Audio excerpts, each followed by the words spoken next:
Class 12 के समस्त विद्यार्थियों के लिए हरिवंश राय बच्चन जी द्वारा लिखी गई एक कविता जिसका शीर्षक आत्मपरिचय।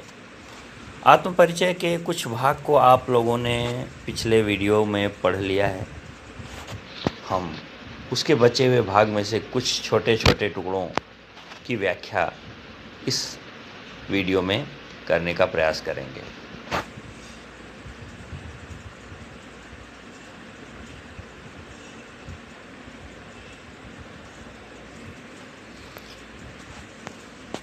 पढ़ने का कार्य प्रारंभ करने के पहले आइए हम सब लोग मिलकर के माता सरस्वती के चरणों में प्रणाम करते हैं और उनसे उम्मीद करते हैं कि वो हमारे अध्ययन कार्य को प्रभावी बनाने का आशीर्वाद हमें प्रदान करेंगी।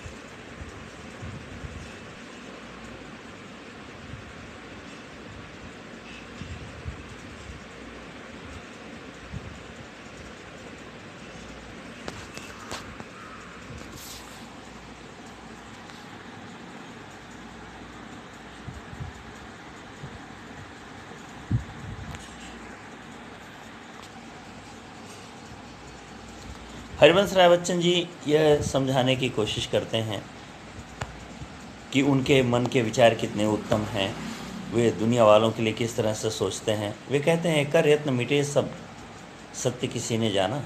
सब के बाद कॉमा लगा हुआ है, अल्प विराम लगा हुआ है। इसका अर्थ है कर यत्न मिटे सब। लोग प्रयास किए और प्रयास करते करते मिट गए। कर यत्न मिटे सब। दुनिया वालों में से बहुत सारे लोगों ने प्रयास किया कि दुनिया का वास्तविक सच क्या है जान लिया जाए, लेकिन सत्य किसी ने जाना। अब प्रश्नवाचक चिन्ह है। इसका अर्थ है लोगों में से किसी को भी सत्य का एहसास नहीं हुआ। किसी को केवल अमीर अमीर दिखते हैं, किसी को केवल गरीब दिखते हैं। दोनों के बीच का जो पहलू है वो किसी को नहीं दिखाई देता।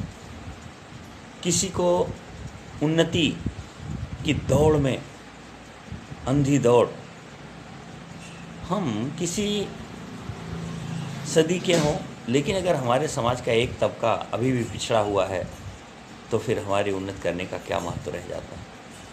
अर्थात ये कहते हैं कि वास्तविक सत्य लोगों को नहीं जान सकने की सामर्थ्य आई। तो इनके हिसाब से क्या है, नादान वही है हाय। नादान वही है हाय। अरे दुख है हाय। ये दुख है कि नादान भी वहीं रहते हैं जहाँ पर दाना। जहाँ पर एक तरफ लोग सुविधा से संपन्न हैं, वहीं पर ऐसे भी लोग हैं जिनके पास दाना तक नहीं, खाने को दाना तक नहीं। एक तरफ वे लोग हैं जिनके पास धन संपत्ति इतनी है, उनको ये नहीं समझ में आता है कि इसको खर्चें कहाँ, खर्च कहाँ करें। एक तरफ वे लोग भी हैं जो लोग दोनों टाइम भोजन प्राप्त करना भी उनके लिए बहुत बड़ी चुनौती है। तो ये दोनों बराबरी दुनिया में आने वाली नहीं। यह सत्य जानने की ज़रूरत है। बच्चन जी आगे कहते हैं फिर मूढ़ न क्या जग। अगर ऐसा ही है तो जग वाले लोग क्यों न मूर्ख हैं, उनको मूर्ख क्यों न मान लिया जाए जो इस पर भी सीखें। जग वाले अगर इतना समझा देने के बाद अगर नहीं सीख पा रहे हैं, अर्थात वो जगत कल्याण, जगत के सारे लोगों के कल्याण के लिए अपना हाथ नहीं बटा रहे हैं, तो वे लोग मूर्ख हैं। अर्थात हमें अपने विकास के साथ साथ उनका भी ध्यान देना परम आवश्यक है जिन लोगों ने अभी तक केवल पेट के लिए सारा प्रयास किया है। गरीबों के रहते देश उन्नति की तरफ कहाँ जाएगा। अर्थात पूरे समाज के लोगों को साथ लेके चलने की ज़रूरत है। दुनिया वालों को मेरी इन बातों से सीख लेनी चाहिए। और मैं क्या कर रहा हूँ, ये कह रहे हैं मैं सीख रहा हूँ। हरिवंश राय बच्चन जी का लर्निंग प्रोसेस चालू है। क्या सीख रहे हैं, सीखा ज्ञान भुलाना। इन्होंने जो ज्ञान सीखा था उसको भुलाने का प्रयास करना प्रारंभ कर दिया। अर्थात ये अपने अंदर के छल कपट और चालाकी को भुला रहे हैं ताकि जगत वालों में सबसे प्रेम से मिला जाए, सबके कल्याण के लिए सोचा जाए, सबके कल्याण का प्रयास किया जाए। इसी उम्मीद पर हरिवंश राय बच्चन जी अपने विचारों को उत्कृष्टता दे रहे हैं और इनके उत्कृष्ट विचार दुनिया वालों के लिए काफ़ी हितकारी होंगे, ऐसा ये उम्मीद रख रहे हैं। बच्चन जी आगे कहते हैं, मैं और जग और कहाँ का नाता। मैं जिस तरह से सोचता हूँ उस तरह से दुनिया वाले नहीं सोचते, इसलिए मेरा और दुनिया वालों का नाता नहीं बैठ पाता है। अर्थात मैं बहुत अच्छे से दुनिया वालों के कल्याण का कार्य नहीं कर पा रहा हूँ। मैं जितना उत्तम सोचता हूँ उस तरह से दुनिया वाले मेरे विचारों को समझ नहीं पाते, मेरे विचारों के आधार पर वो अपने जीवन को उत्तम नहीं बना पाते। यही मुझे सबसे बड़ा दुख है। मैं बना कितने जग रोज़ मिटाता। मैं अपने ख्यालों की दुनिया रोज़ बनाता हूँ और जब उस पे दुनिया वालों को खरा नहीं उतरता देखता हूँ तो उस दुनिया को मैं मिटाता हूँ। मतलब मैं प्रतिदिन दुनिया की अच्छी अच्छी भावनाओं वाला सुंदर और श्रेष्ठ धन संपत्ति से युक्त, खुशियों से युक्त दुनिया का निर्माण काल्पनिक तौर पे करता हूँ और उसको मिटाता हूँ, क्योंकि मैं जिस तरह से सोचता हूँ उस तरह की हालात दुनिया वालों के लिए नहीं प्राप्त कर पाता हूँ, क्योंकि मेरे विचार बहुत ही उन्नत हैं, उत्तम हैं और मेरे प्रयास के द्वारा उस हद तक पहुँचने में मैं समर्थ नहीं होता हूँ, इसलिए उसको मैं मिटाता हूँ। मैं ख्याली पुलाव बनाता हूँ। मैं लोगों के लिए बहुत ही उत्तम जीवन की कल्पना करके उसको यथार्थ में ढालने का प्रयास करता हूँ, लेकिन जब ऐसा नहीं हो पाता है तो उस ख्याल को हटाता हूँ और दूसरे तरीके से लोगों के कल्याण की बात सोचता हूँ। जग जिस पृथ्वी पर जोड़ा करता वैभव, एक शब्द छूटा है।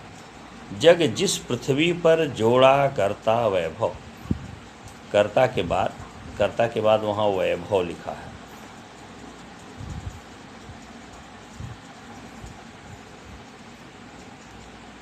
ये दुनिया वाले जो हैं, इस दुनिया में जो लोग हैं वे इस पृथ्वी पर वैभव जोड़ते हैं। क्या जोड़ते हैं? वैभव, धन संपत्ति इकट्ठा करते हैं। धन इकट्ठा करके अमीर बन के प्रभावशाली बनना चाहते हैं।